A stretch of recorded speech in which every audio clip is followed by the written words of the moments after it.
I present to you none other than Sri T.P.Sreenivasan. Put your hands together. But this is my new experience as an author at a book fair. And so I've been writing. Of course, the first 37 years, all my writings are hidden away in the archives of the Ministry of External Affairs. Nobody may have read them. In fact, somebody wrote to me the other day saying that what you are doing is much more important than what you did in 37 years. But that is not true. Only that has not been seen by anyone. And now I have this opportunity of having been liberated from the shackles of bureaucracy and being able to tell the story. So the fourth and the fifth, which have recently come out, this applied diplomacy through the prism of mythology. I don't think many people would have connected diplomacy with mythology. But the credit does not go to me, but to a student of mine who is now in the administrative service. She is the assistant collector in Kottayam at the moment. Dr. T.P. Iyer, she is a medical doctor. And she invented this idea of bringing these two things together as a tribute to me on my 70th birthday. So what she did was she collected 49 of my articles and divided them into 7 groups. And each group she attributed to a particular Chiranjeevi or internal personality. Like on the one hand you have Mahabali is there, you have Hanuman there, you have Kripacharya. So 7 of these immortal souls. A large number of tributes paid to him by his colleagues and others. And I thought it would be a good idea to put them together. And so it's a unique book in that sense. There is no other book in the world on one foreign secretary. So certainly not in India. And then we discovered that he had recorded his, what is called his oral history.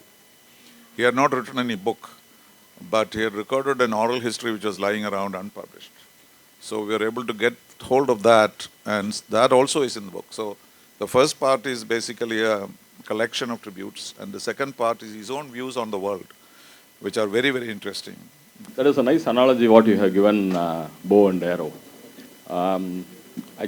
If I could take that, there are over-ambitious parents, like Kris just mentioned.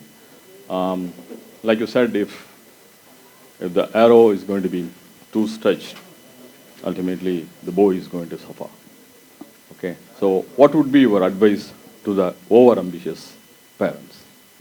The system of education is different in the West because they are diverted to various areas of skills early in their age. While in our system, everybody tries to become an engineer or a doctor and then ends up as a bus conductor. So if they are sent as bus conductors when they have just done their 12th class, then they would have saved a lot of trouble. And that does not happen in India because of 2 things. Now, one, we don't have the sense of dignity of labor, because everybody wants a white-collar job. Nobody wants a hard job, even if it is paid better. And secondly, they are not paid better. The harder the job, the less you are paid in the Indian system. And this is not true in the Western world.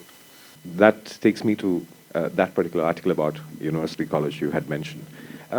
Your way of explaining the 24 paise ticket at the Sri Kumar Theatre, where you used to go and watch movies, that was a very interesting point which you had brought out, the cost of living and the kind of pace what every country is moving forward.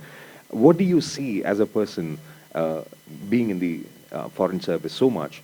Why or what is that lacking part in India which we are suffering now?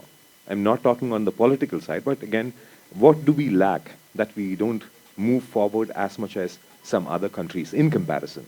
This is my current job, as